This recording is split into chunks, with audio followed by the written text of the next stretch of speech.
یہی جیسے 10واں کرتے ہیں ہم 20واں کرتے ہیں 40واں کرتے ہیں تو 39 مسلمان ہو گئے تھے دار اسلام میں آ گئے تھے اور وہاں کے جو منافقین تھے وہ یہ کہتے تھے 40واں نہیں ہونے دیں گے 40 ہوئے بھی تو حضرت عمر آپ نے میری تار چھیڑ دی ہے اب میں واپس نہیں آؤں گا اب میں گھر چھڑ کے آؤں گا ضروری ہے اصل بات پتہ کیا ہے یہ جو 40 کا عدد ہے نا بیسک اسے سمجھنا پڑے گا کہ یہ 40 کا عدد ہی کیا ہے کیا بات کیا بات یہ جو 40 کا عدد ہے نا یہ عدد تمام ہے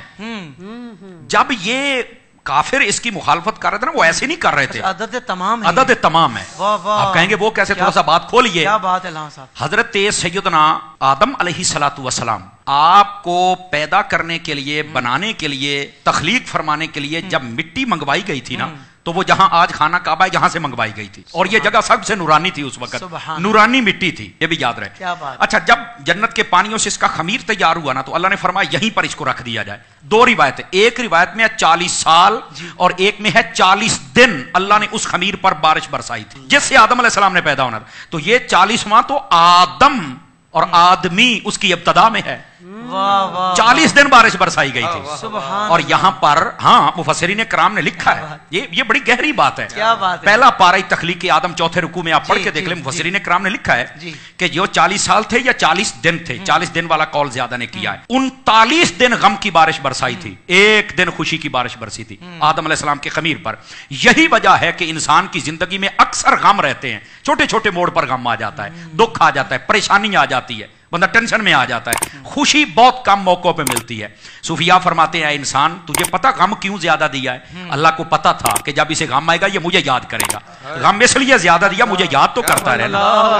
اور خوشی تجھے دی ہے خوشی میں ہمیں بھولا تو نہ کر وہ خوشی بھی ہمارے نام کر دیا تو یہ اس لیے اچھا جتنے نبی دنیا میں جلوہ گر ہوئے ہیں نا انہوں نے 40 سال کی عمر میں اعلان نبوت فرمایا حضرت عیسیٰ علی نبینا علیہ السلام 3 دن میں اعلان کر دیا تھا کہ میں نبی ہوں لیکن باقاعدہ جو تبلیغ کا دور شروع ہوا تھا وہ 40 سال کی عمر میں ہوا تو یہ 40واں نبیوں کے ساتھ بھی نسبت رکھتا ہے کیا بات ہے اچھا حضرت سیدنا یوسف علی نبینا علیہ السلام حضرت یعقوب علیہ السلام سے جب جدا ہوئے تھے بھائیوں نے کنویں میں پھینکا 40 سال تک یہ جدائی رہی تھی 40 سالوں کے بعد ان کی آپس میں ملاقات ہوئی تھی یہ 40واں کوئی عام نہیں ہے یار یہ 40 کی بڑی پرانی ہسٹری ہے جب نبی پاک صلی اللہ علیہ وسلم نے اعلان نبوت فرمایا تو عمر کتنی تھی 40 سال تھی اچھا پھر جب کلمہ پڑھایا تو پہلے 6 سالوں میں 39 بندے اور 11 عورتیں مسلمان 40واں نہیں ہو رہا تھا کافروں کو پتا تھا عدد تمام جس دن ہو گیا مسلمان مضبوط ہو جائیں گے حضرت عمر نے جناب اس وقت تو کلمہ نہیں پڑا تھا تلوار اٹھائی اور نکل پڑے اللہ نے فرمایا اپنی رحمت سے تو کہتا ہے 40واں نہیں ہونے دیں گے ہم 40واں ہی تیرا کریں گے عدد تمام ہوا ہی حضرت فاروق اعظم سے اور وہ بات جس کی طرف آپ نے اشارہ جہاں سے میری تار چھیڑی تھی وہ یہ تھی کہ جب تک کلمہ نہیں پڑا تھا تب تک 40ویں کی مخالفت تھی 40ویں کے مخالفت کرنے والے ذرا اپنا تعین کریں کہ سب میں کھڑے ہیں توجہ نہیں فرمائی آپ نے اور جب مسلمان ہو گیا تو پھر 40واں ہوا ہی آپ کا تھا سبحان اللہ اچھا یہاں تک بات نہیں نا ہر بندے کے ساتھ 40 کا تعلق ہے آپ دیکھیں حکما حکیم اطباء وہ کہتے ہیں انسان کے جسم کے اندر 40 سال تک ماں کے دودھ کی طاقت رہتی ہے 40 سالوں کے بعد یہ ڈلنا شروع ہو جاتا ہے وہ طاقت پھر وہ نہیں رہتی ہے تو یہ 40 کا تعلق تو ہمارے ساتھ ہے بلکہ یہاں نہیں جو کہتے ہیں نا نہیں کرنا 40واں میں نے کہا بیٹا تیرا 40واں ہو گیا ہے اور پتہ نہیں کتنی مرتبہ ہوا ہے کہتا مجھے مطمئن کرو میں نے کہا کئی اپنے ابو پر بھی مطمئن نہیں ہوتے پر میں کوشش کرتا ہوں شاید ہو جاؤ میں کوشش کر لیتا ہوں یہ بات بڑی خاص ہے ناظرین کے لیے دیکھیے جب بندہ اپنے ماں کے پیٹ میں قرار پکڑتا ہے نا پہلے 40 دن تک وہ نطفہ ہوتا ہے اگلے 40 دنوں کے بعد وہ خون کا لوتھڑا بنتا ہے اگلے 40 دنوں کے بعد وہ اس کا جناب ہڈیاں ڈالی جاتی ہیں اگلے 40 دنوں میں چہرہ اگلے 40 دنوں میں اس میں روح پھونکی جاتی ہے پڑھ لو مفسرین کو اگر 40 کا پروسیجر نہ ہو تو میں ذمہ دار ہوں تو تیرا 40واں تو پتہ نہیں کتنی مرتبہ ماں کے پیٹ میں ہو گیا ہے کمال والی بات ہے یار